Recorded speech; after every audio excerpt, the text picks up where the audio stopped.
भारत की पवित्र भूमि पर एक ऐसा आयोजन जो केवल एक मेला नहीं बल्कि आध्यात्मिकता, आस्था और संस्कृति का महापर्व है। यह है महाकुंभ, जो सदियों से अपनी दिव्यता और रहस्य से लोगों को आकर्षित करता आ रहा है। महाकुंभ का इतिहास जितना प्राचीन है उतना ही गूढ़ है। यह आयोजन 4 स्थानों पर होता है: प्रयागराज, हरिद्वार, उज्जैन और नासिक। लेकिन क्या आप जानते हैं कि इन स्थानों का चुनाव क्यों हुआ? पौराणिक कथा कहती है कि जब देवताओं और असुरों ने अमृत प्राप्त करने के लिए समुद्र मंथन किया तो अमृत कलश से अमृत की कुछ बूंदें इन 4 स्थानों पर गिरी। इन बूंदों ने इन स्थलों को पवित्र बना दिया। यही कारण है कि महाकुंभ में लाखों श्रद्धालु यहां स्नान के लिए आते हैं। ज्योतिषीय गणनाओं के अनुसार महाकुंभ का आयोजन तब होता है जब बृहस्पति और सूर्य की स्थिति विशेष राशियों में होती है।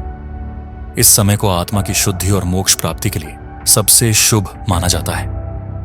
यहां एक और रहस्य छुपा है, संगम का। प्रयागराज में गंगा, यमुना और अदृश्य सरस्वती का संगम एक ऐसा स्थल है जहां पवित्र स्नान से सभी पापों का क्षय होता है। यह केवल धार्मिक नहीं बल्कि आध्यात्मिक ऊर्जा का अद्भुत केंद्र है। महाकुंभ केवल श्रद्धालुओं का मेला नहीं है, यहां साधु संतों का अनोखा संगम होता है। नागा साधु, योगी और महात्मा यहां एकत्रित होते हैं। उनका दर्शन करना, उनकी ज्ञानवाणी सुनना और उनके साथ कुछ पल बिताना एक दुर्लभ अनुभव है। महाकुंभ न केवल धर्म और आध्यात्म का पर्व है बल्कि यह भारतीय संस्कृति की विविधता और एकता का उत्सव भी है। लाखों लोग अलग अलग भाषाओं और परंपराओं से यहां आते हैं।